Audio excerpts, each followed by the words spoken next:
Hello mga lods! Heto nga't meron na naman kaming gagawin. Ito nga pala ang piston ng main engine ng barko namin. Maliit lang no? Ang gagawin ko nga pala dito ay tatanggalin ko ang piston crown. Yun ay ang ibabaw na bahagi na nakikita nyo sa video. At dahil nga malamig ang panahon dito, kailangan kong painitin ang ibabang bahagi ng piston. Dahil nga sobrang tigas na mga bolts nito. Wow! Sana all may nagpapainit. Dito nga sa puntong ito ay pinahirapan kami ng partner ko na si Kuya Rene dahil naputol pa nga ang lock na nakakabit sa ilalim.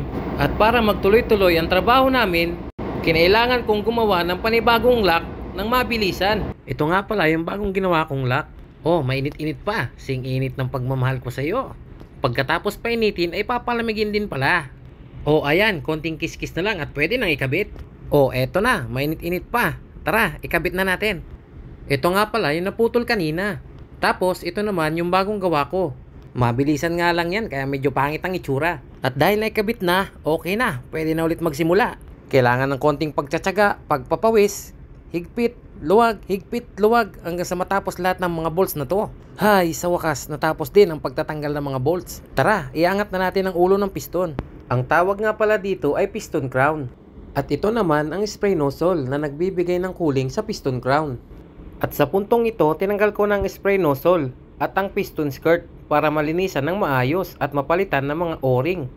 Ang ikakabit pala namin ay bagong piston crown dahil yung lumang tinanggal namin na piston crown ay sobra-sobra na sa groove clearance kaya kailangan ng palitan ng bago. Heto nga't nilinisan na namin ng partner ko ang mga natanggal na mga parts. Siya nga pala ang partner ko sa trabaho, si Kuya Rene.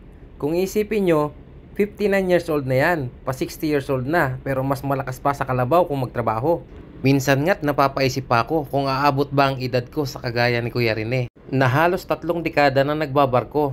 Sa ngayon, hindi ko pa rin alam kung hanggang kailan ako titigil sa pagbabarko. Siguro pag stable na talaga yung pamilya ko sa lupa at hindi na ako kailangan sumakay. Okay, balik na tayo sa trabaho. Ito nga pala ang ginamit ko na pang crack test dun sa piston. 3 klase nga pala tong pang crack test or pang die test na ito.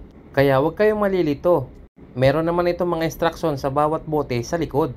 Kaya sundan nyo na lang ang bawat procedure ng bawat bote na nakalagay. Base nga sa procedure ay unahin itong cleaner. Then punasan ng maayos ng basahan at isunod naman itong pula na kung tawagin ay penetrant. At hayaan nyo muna ng 5 to 10 minutes na nakababad ang penetrant dito sa piston. At pagkatapos ng 5 to 10 minutes, punasan na ulit ang penetrant itong kulay pula na to. Tapos sprayan ulit ng cleaner. At matapos linisan ay ilagay na itong developer.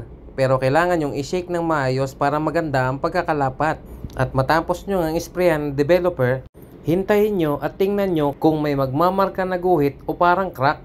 At sa puntong ito ay wala naman ako nakikita na crack o guhit na nagmamarka dito sa ginawa kong pag-crack test. Kaya ibig sabihin lang nito ay goods na goods pa na gamitin. At dahil okay naman ang lahat, tara, ibalik na natin lahat isa-isa ng mabilisan. O, diba? Tapos na agad? At dahil nakakabit na ang lahat, halina't higpitan na natin ang mga bolts gamit ang torque wrench. Ito nga pala ay sinet ko na sa 480 Nm base sa tightening torque niya sa manual. At sa wakas, natapos na rin ang trabaho namin. Yan nga pala si Kuya Rene, napakasipag. Hanga ako sa mga pinapakita niyang galawan. Saludo ako sa iyo Kuya Rene at sa mga kabaro ko na handang tumagal sa pagbabarko para lang mabigyan ng magandang buhay ang kanilang mga pamilya. Oh, bakit may incheck na nakapasok dito? Oh, paano ba yan? Tapos na ang video ko. Hanggang dito na lang. Salamat!